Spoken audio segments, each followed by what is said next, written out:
Hi, so about 5 days ago, I started a fundraiser where I'm challenging myself to gain 100 unofficial rating points per week and see how long I can keep that up in chess. I went into it, pretty much an absolute beginner. I knew like, essentially like how different pieces moved. I'd played a couple games informally throughout my life, but definitely no formal training at all, other than like a tiny handful of mini exercises on Duolingo.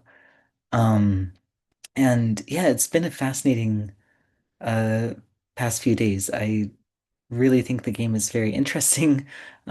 It's this I'm sure sounds extremely obvious to anyone who's familiar with chess, but it's so much more complex and just yeah, fascinating than I expected. And so it's been pretty interesting to study a little bit more about chess and to, I guess, just metaphorically dip my toe into the water or dip my feet into the water of chess knowledge.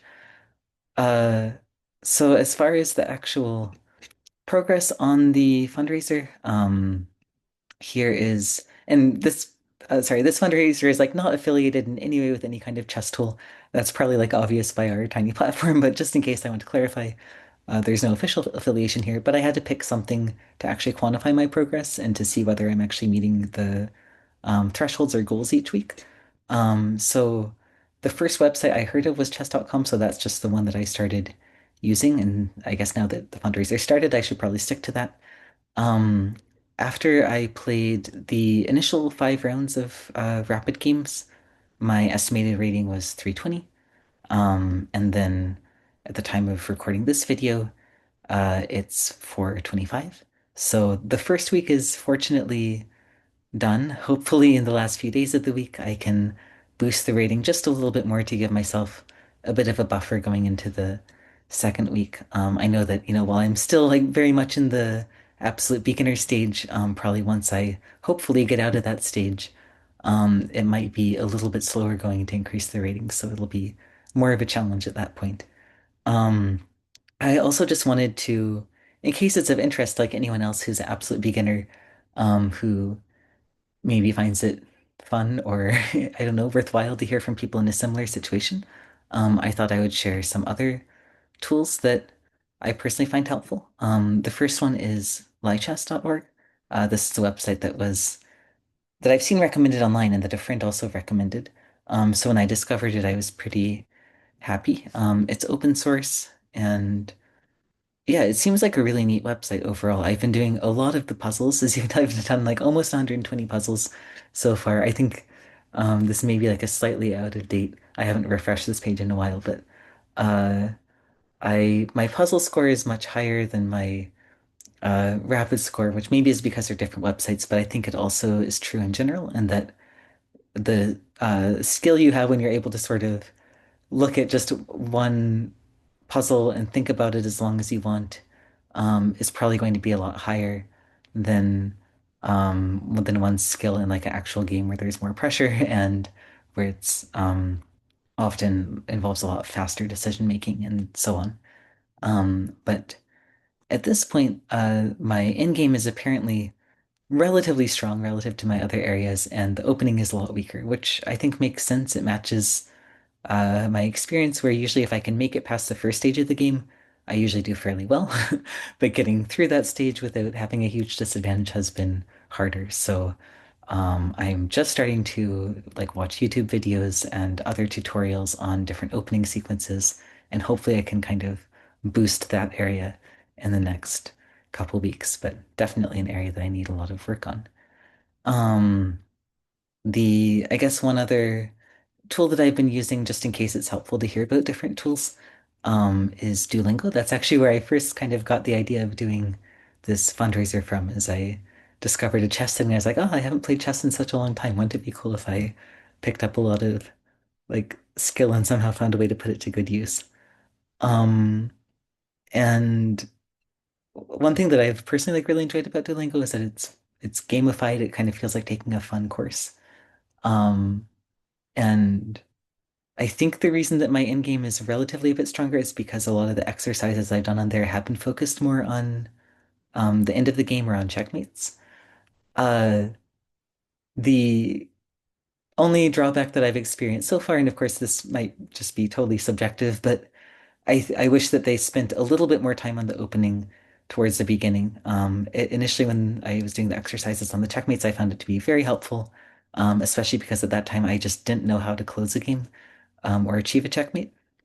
But it seems like the beginning of their content is quite in-game heavy, and so that's just like my totally subjective piece of feedback. If you're looking on working on openings, I guess you might want to start like a little bit further in the course, or skip ahead, or maybe use a different tool to supplement that. Um, and yeah, if it's helpful to kind of get a sense of other concepts that I've been learning, if you're kind of around the same absolute beginner stages as I am, the first one really was checkmates. I think the two games I played before starting this challenge were uh, stalemates. They were against a bot. They were against the easiest level of the bot on chess.com, which has like approximately 350 rating. And I felt so confident going in. I was doing really well, taking the bot's pieces. And then suddenly the stalemate sign popped up, and I didn't even know that stalemates were a thing at that point, and I was so confused. So essentially, learning how to actually put the king in check is important. So one example of, I think the most common example of a checkmate I've done or I've seen in these exercises is something like this. And as you can see, I made a very silly mistake on this exercise and have lost probably some puzzle rating points once this updates. But you, in this case, for example, can move the queen right in front of the king. Um, and so, in that case, if the king tries to move to this square, he's trapped. Your queen can get him. If he tries to take the queen, then the knight can come and take the king. So that's why this is a successful checkmate. And there's different variations of this, of course.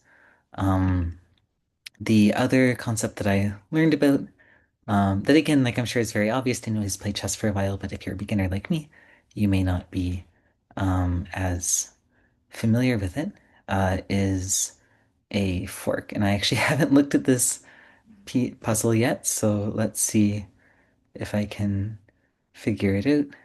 Um, so we are we want to find the best move for white.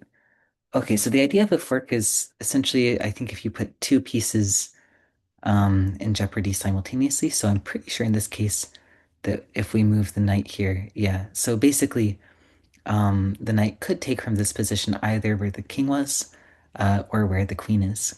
Um, and so, of course, the king has to move because otherwise the game's over. And that means that you can take the queen. So it's a good way to gain pieces. And the last, very basic concept that I learned this week is pawn promotion. So essentially, if you make it to the end of the board, your pawn gets promoted. So in this case, let's see if I can uh, run this. The pawn's trying to make it across. The king's trying to make it, trying to catch the pawn before that happens, but the pawn wins. I guess in this case, the king could take the pawn in the next move, but you can see that the pawn at the end gets a choice of how it wants to be promoted. And typically, one would want to promote their pawn to the queen because that's the most powerful piece. Um, all right, so that's the update for this week. If there's anything I said that's incredibly incorrect, which is definitely possible, please feel free to let me know in the comments if you are a beginner as well and have found tools that are helpful for you, or if you have any ideas for how to learn about openings. I would love to hear that, or if you're a more experienced player as well. Yeah, so I realized that maybe I should add at the end what the fundraiser is actually for. Um, this fundraiser is focused on helping neurodivergent individuals access quality therapy, social opportunities, any opportunity that promotes quality of life, really. The nonprofit that I'm mainly doing this fundraiser on behalf of is Therafriends, and they offer, for example, speech therapy, occupational therapy, and social groups or hangouts for neurodivergent teens and children.